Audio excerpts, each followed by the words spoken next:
I don't have to introduce most of you to John Candy. You probably know his brilliant, funny work from television, in films, or on the stage. But the John Candy we're about to meet, you may not know. Why? Because we met him at his home, and he wasn't dying to make us laugh. He was just relaxing with his family and reflecting on what has been so far an amazing career.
We're here in what's kind of a retreat for you, a place which I imagine you don't see that often.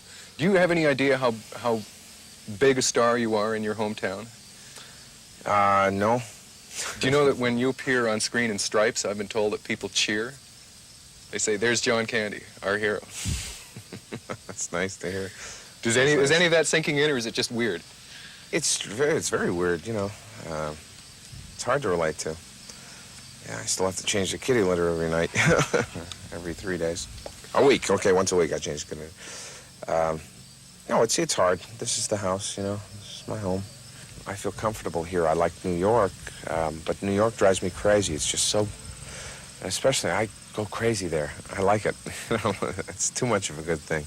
There's everything. John Belushi said when he was trying to convince me to do Saturday Night Live, and he said, and he played Frank Sinatra's New York, New York. And he said, "Look, New York is Rome. This is Rome. Everything is in New York." And he's right, I guess, in a way. I just like the suburbs of Rome, I guess. John's suburb of Rome is a pleasant home in rural Ontario, a quiet place with a barn and pond, and he can relax there. Over there, that's where the Martians landed. And then they left this water. I don't drink it. Now, of all the characters that you've made, I suppose the one that's most had its impression on me is Johnny LaRue, and I don't think I'm alone in that. Kids love LaRue, you know, because he's such a sleaze. You know, he's a loudmouth, pompous idiot. He's always getting in trouble, and his shady connections with the mob. He's an interesting character. And you're proud of what you do? Yeah, I'm very proud of what I do. I'm very proud of the show. I'm very proud of Second City. Now people are going to see me and go, "Oh, that's all he does." This is how I think of ideas. I'll sit out here for maybe 14 hours and try to think of something. This is very difficult. I usually don't think of anything out here. How are you as a husband? As a husband? Geez, real bad, I guess, because I'm hardly here. I'm an actor. And your father? Yeah, that's great. There's my daughter over there, Jennifer, which is the best thing that ever happened to me. So success hasn't changed you. It's a corny question, but do you feel it has? I guess in a way, maybe it has a little bit. Sure, you know, my attitudes I'm a little more cynical, I think, now than I was before. And that's bad. I'm trying to change that. What's it like to go out trying to be funny when you feel terrible, when you feel cynical? Well, working with this group, it's real easy. It's very easy. I mean, if you're down, somebody will pick you up, and if they're down, you try to pick them up. It's really good. It's a good group. And it's the best television I've worked on, and the people I just respect so much. I really respect everyone's talent on the show. You're lucky, in a way, do you figure, to have found this to do, John? Do you think? Oh, God, I wouldn't know what I'd be doing if it wasn't this. I don't know. I really don't know. I'm just so fortunate. I really am so fortunate. And what does your own family feel about having a famous son? It's hard on them. You know, it's hard in a way. I'm sure they like it in a way, but it's hard. My brother, I think, doesn't like it that much. It's always, you're John's brother. He's my older brother, too, so that's even worse on an older brother. I feel terrible about that, but not much you can do, really.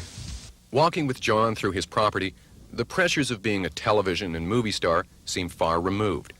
He grew up around here, and owning a place like this has always been a dream for him.